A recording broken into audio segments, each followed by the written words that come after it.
Good morning. Today, Thursday, October 5th, 2023 at 10 a.m.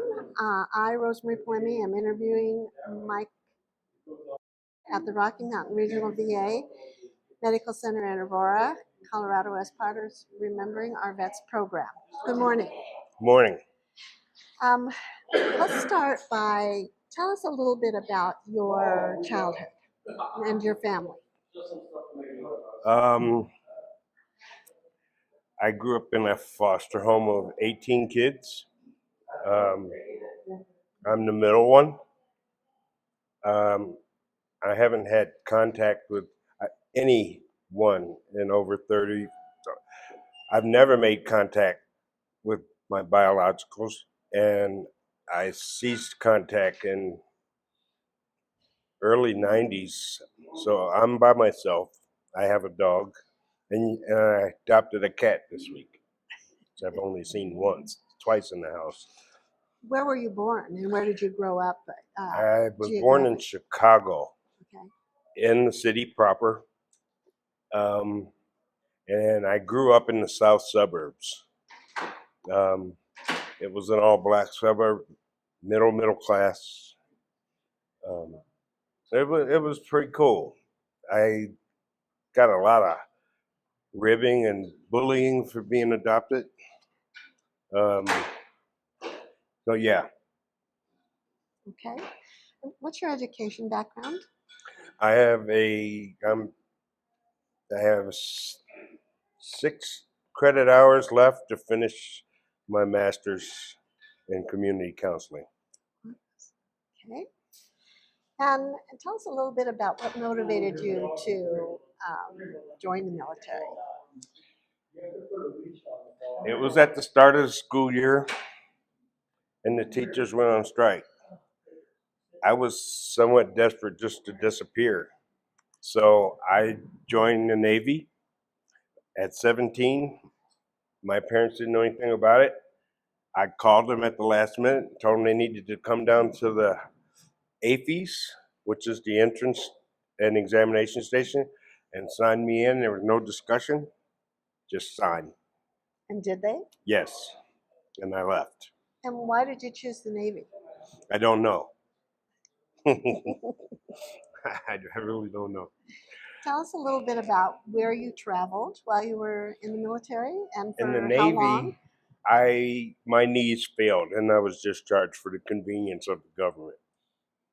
I did go through surgery on my own on both knees, and I had to get a waiver, and I went in the Army.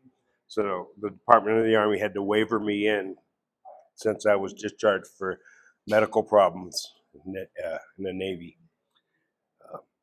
I didn't have any problems. I was able to do everything I was asked after the surgery. And overall, how long between the Navy and the Army were you in the military? Just over 4 years. Okay. What were your primary responsibilities or assignments while you were in? I was 82nd Airborne Infantry Unit. I was a food service specialist. I was in charge of all of the C rations and MREs. When I started, it was C rations, and it turned into MREs afterwards. And I was pretty much my whole tour at Fort Bragg was managing the C rats. Sounds like you enjoyed that. I didn't have to go in the hot kitchen. I did eventually. I was the baker for quite a while for 1st and 2nd Battalion, 82nd Airborne Infantry. Do you still enjoy cooking? I do. I'm thinking to set up a situation like this and do some shorts on YouTube for my dog food and my green ice cream. Green ice. Is that the green matcha tea? Yeah, matcha green tea. Very good. Describe your most vivid memory of the service. Either fond or I not had fond. 2. Okay. Actually, I have 3. The first time in jump school that I was supposed to jump, they called my name first. And I thought, cool, I'll be the last one out. No, I'm the one by the door. So I was the first one out. I think I sung a couple of church songs on the way down, but I got down and it was cool. That was the first one. The other two are not so good. At Fort Bragg, somebody made the accusation that I was homosexual. That was investigated. It was nothing happened with it. Um, Later, I was at another post, um, and that situation came up again. It was a lot nastier. Fighting, they wanted to fight me. I wound up at, with a handgun with me in my barracks room, and eventually I just refused to stay on base. And Because you felt threatened? yes, but not to the point that I was running scared, Okay. because I would meet the challenge if it was put in front of me, which I did a few times, but avoiding it was the smarter way. No. Okay. Do you recall any particularly humorous events or unusual? Yeah, a few times while attached to a mess hall, um, I don't know why, but my boss decided to put peppermint extract in the Swiss steak gravy. We heard about that about 3,000 times from everybody that got served it. Did it It taste was bad? funny. I wouldn't taste it. Oh my gosh. What was the best part of your service experience? The training, um, you come to like the discipline, even though you don't realize it, because it's useful for the rest of your life. And you wouldn't know that until you got out and lived some of the rest of your life. So have you applied some of those principles continued post-military? Yes, I'm a VA volunteer. January will be 24 years. Um, Pretty much, I've done quite a bit of things here, and the last 15 or so have been on the information desk. Um, I consider it my desk when I'm at it. Nice. We all know that. Yeah, it's something I love. I mean, it's real easy. I get to serve. Nobody's trying to judge me. Nobody's trying to care about that. It's nobody's business. Um, it came up at while I was in service because they thought that I was eating ice cream in a nasty way, in a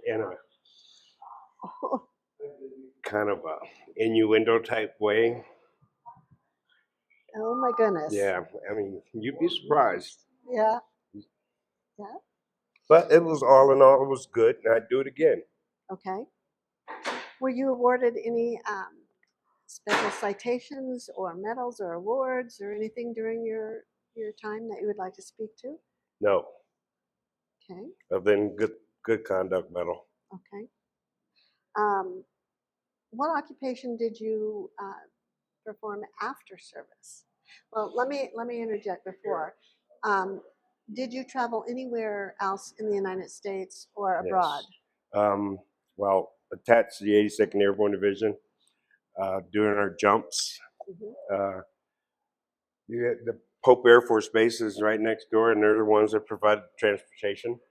But little did you know, those pilots want to get their hours. So you get on the plane at Fort Bragg and think you're going to jump at one of the 7 or 8 drop zones there, and you don't. The drop zone was Fort Hunter Liggett, California. Oh my gosh. That was quite a surprise. And then another one like that at Fort Drum, New York. And it's all mass attack. A couple thousand paratroopers jumping at the same time. Most of my jumps, all except for 4, are nighttime jumps. So did you have all the nighttime goggles and gear and so forth? Didn't need it. Okay. Those are cool. We got to play G.I. Joe. Um, My period of service, in my opinion, we had great presidents. Reagan and Bush, they were great diplomats, and they kept us in the Cold War, but not in the Cold War. So that must have been, what, in the 1980s? 80s, yes. Okay. I changed from food service and from Fort Bragg altogether. I went to Fort Knox as a tanker. I wound up as an M1 Abrams tank crewman. Nice. But I didn't really, I was in a basic training unit and we gave instruction on those tanks. So we just played with them and cleaned them and played with them and cleaned them and learned about them. That's pretty much it. Did you drive any of them? Yes, you always, yeah. They're always driven in the mud and they have to be spotless before they're put back in the motor pool. So, yeah. That's heavy. It's pretty heavy work, but it's You good. enjoyed it. Yeah. Good. So now let's move on to what occupations did you have post service? I did some pastry chef work. The VA sent me to a formal culinary school. I did that, and I prefer institutional as opposed to voila on a plate. I like mass amounts. I cook better with mass amounts. So, Presbyterian St. Luke, I've done. I've cooked at the VA here. Not this one, the old VA. Lots of places, convention center, lots of catering and banquets. I did own a catering company for a while called Culinary Contractors. It still exists, but it's not. We're not producing anything right now. Okay. So what are you currently doing? Any of those functions still, or I know you're volunteering? Just for myself. Okay. I'm trying to develop a product maybe to get out on the market. My ice creams, for instance. The green ice cream? The green matcha ice cream. There's matcha, and then there's matcha with macadamia nuts, and there's matcha with truffle. Nice. I haven't tasted that one. So otherwise, do you consider yourself retired? I am. Okay. Yes. Okay. All right. However, I'm here up to 40 some hours a week sometimes. It's So not really automatic. I retired. love coming here. I wake up and I'm in mode automatically to come here if I don't have something else going on. Nice. So it sounds like cooking is still a hobby. Do you have any other hobbies? You mentioned your dog. Yeah, my dog, he's never had dog food. I fix his food.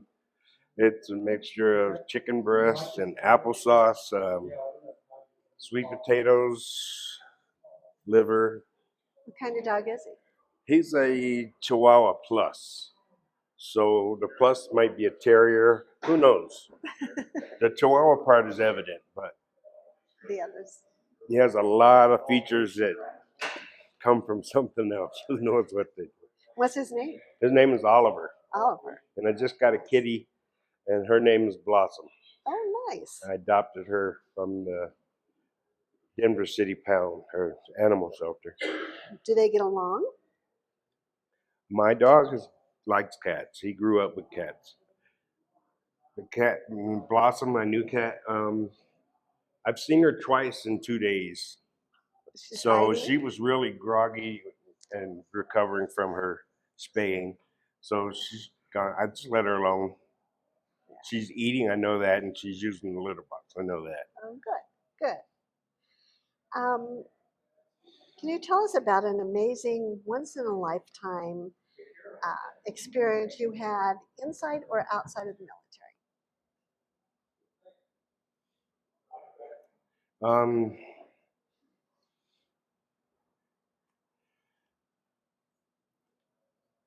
The decision to go to reenlist into the Army after being discharged from the Navy, going through all of that surgery and rehab just to serve again.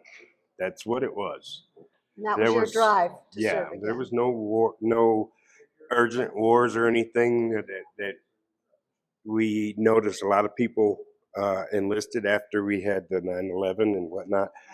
Um, that's still, in my opinion. And then the decision to keep coming here. And this desk isn't always easy. If you can't take being cussed out, don't work at this desk. Um, but it's cool. It's the best thing I could do with my spare time. Good, good. What would you say, or how would you describe that the military affected you during your whole life? It gave me discipline. I've had 8 heart attacks and 1 stroke and about 30 different surgeries. Wow. And I'm by myself all the time during that. And I see family members coming into the room because there's usually 2 or 3 people in the room, and they're holding their patient's hand, and they take some of that burden off of you. Yeah. I don't have that. It stops with me. It's with me. It's locked up with me, and I deal with it appropriately. If I need to see somebody, I do, and I have. Okay. I and will again. Okay. Yeah. Being here and being a volunteer, do you still feel that sense of camaraderie? Yes. Okay. Yeah. Because when I follow volunteers, most of them are ex-military. Some of them are pretty ancient, but they're cool. Um, it's a mixture, male, females, older, younger, um, all colors. Sometimes we get high school students in their breaks. They'll come and get the experience, and that's cool. Nice. Nice. Is there any other life lesson that you feel you learned from the military? You mentioned discipline. Anything else? That yeah. Not to be afraid of things, not to be afraid to ask for help, get help, follow through with it, not to give up on myself. I've watched a lot of people die of AIDS and foolishness. I avoided all of that, and it was right there for me to get, and I avoided that.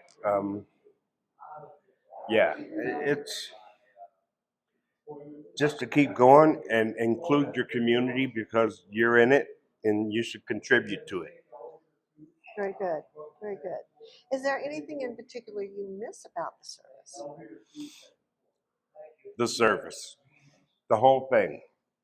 I would have loved to have climbed the ranks and made something out of myself. So I had to figure out another way to do that. Did you, so you chose not to re-enlist a third time then? I was not able to because of the uh, homosexuality. Oh, okay. Okay. That was a no-no. And at that time, I should not have had any benefits. Mm-hmm. It would have disqualified me from everything. I have not been disqualified. I've been receiving benefits since 1986. So somehow I had an angel. Um, yeah, she's in uniform. Is there anything you're glad you left behind? The negativeness of having the coming out. I didn't want to do that. The regular road is much easier, you know. Um, and as a result of that, I didn't have any kids. I didn't want that kind of mess on someone. I also chose not to have any kids because I couldn't provide them with grandparents or cousins or Right. yeah. And on the other side, on the maternal side, sure, but on my side, I got nothing to contribute. And that's how I feel. Well, your feelings are yours. You own Yeah. them, right? Is there anything you wish that civilians in general knew about the military? for veterans? Veterans, I hear complaints a lot of times, and I remind them how many countries in this world that are fighting all the time and have not even one veterans benefits. Some of them you can't even get a Band-Aid because it don't exist. Yeah, that it's a real contribution in some places. Here you can get your eyeballs fixed, you can get your gizzards fixed, or removed.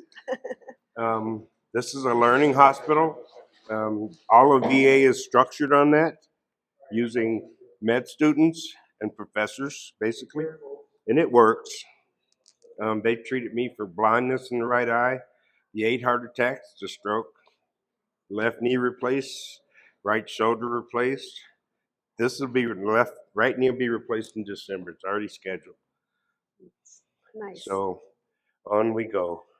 Is there anything in particular you would like people to remember about your journey?